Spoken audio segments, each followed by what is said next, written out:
में हम अगले टूल के बारे में जानकारी लेंगे जो है डिस्टॉर्ट के रूप में। डिस्टॉर्ट में हम इमेजेस को बड़े ही डिफरेंट और यूनिक वे में मॉडिफाई कर सकते हैं और बड़े अट्रैक्टिव डिज़ाइंस को क्रिएट कर सकते हैं। डिस्टॉर्ट टूल के लिए हमें यहाँ से डिस्टॉर्ट टूल सेलेक्ट कर सकते हैं, लेकिन इसको सेलेक्ट करने से पहले हम यहाँ एक शेप डिफाइन कर लेते हैं। मैं यहाँ से एलिप्स सेलेक्ट कर लेता हूँ और यहाँ से एक लिप ड्रॉ कर लेता हूँ।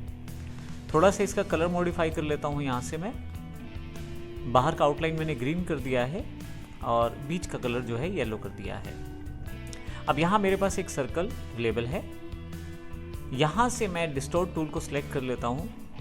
जैसे ही डिस्टॉर्ट टूल को सिलेक्ट करता हूँ आप देखेंगे कि मेरे पास यहाँ एक टूल बार अलग से अवेलेबल हो गई है, जिसमें काफ़ी सारी प्रॉपर्टीज़ हैं इस पर्टिकुलर डिस्टॉर्ट फंक्शंस के साथ। यहाँ सबसे पहले प्रीसेट्स को देखते हैं। यदि मैं पुल कॉर्नर्स करूँ तो आप देखेंगे एक डिफरेंट टाइप का यूनिक इमेज क्रिएट हो जाएगा प्रीसेट्स में।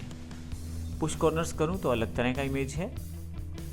ट्विस्टर का प्रयोग करूँ और इस हैंडल का प्रयोग करूँ तो आप देखेंगे अलग तरह से इमेज मॉडिफाई हुई है। ट्विस्टिंग इमेज एक मेरे पास बन गई है। मैं कंट्रोल Z कर देता हूँ। आपके पास ये स्लाइडर है जिसमें आप स्लाइड करते हुए आसानी से ट्विस्ट फंक्शंस को डिस्प्ले कर सकते हैं। बीच के स्लाइडर से आप बता सकते हैं कि किस तरफ आपको ट्विस्टर चाहिए। जिस तरह आपको ट्विस्टर चाहिए उस तरफ आप ट्विस्टर डिफाइन कर सकते हैं। थोड़ा दूर ले जाने पे आप इसके बीच का स्पेस भी बढ़ा सकते हैं।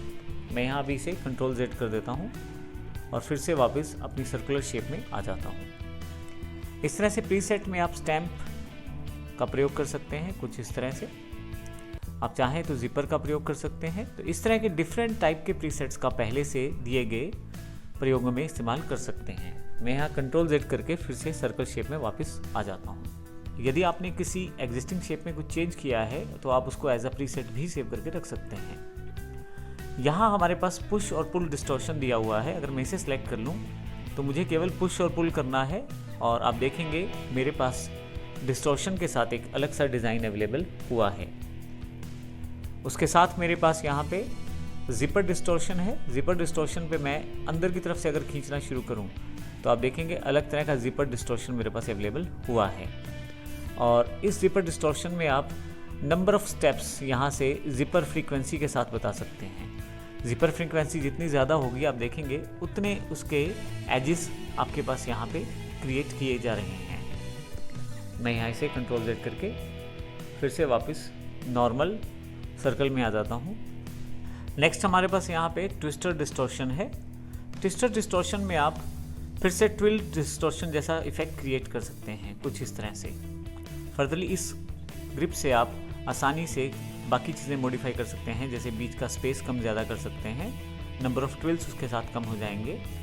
आपके पास यहाँ पे क्लॉकवाइज और एंटी क्लॉकवाइज ऑप्शन दिए गए हैं। रोटेशन के लिए आप कंप्लीट रोटेशन सेट कर सकते हैं। उसके साथ आप यहाँ से एडिशनल डिग्रीज प्रोवाइड कर सकते हैं, कितने डिग्री पे आपके पास ये आप डिस्टॉर्शन चाहते हैं।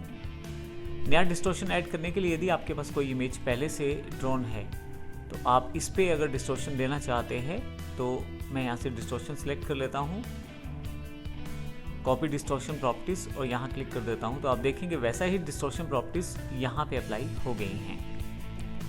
तो इस तरह से मैं डिस्टॉर्शन में प्रयोग कर सकता हूँ इन सब चीज़ों को। डबल क्लिक करते ही डिस्टॉर्शन टूल बार मेरे पास सामने आ जाएगी। मैं चाहूँ तो यहाँ से डिस्टॉर्शन को क्लियर डिस्टॉर्शन के साथ हटा भी सकता हूँ। केवल मुझे क्लिक करना है, मेरे पास जो इनिशियल इमेज थी वो वापस आ जाएगी। इस तरह से क्लिक करके केवल मुझे यहाँ क्लियर डिस्टॉर्शन करना है।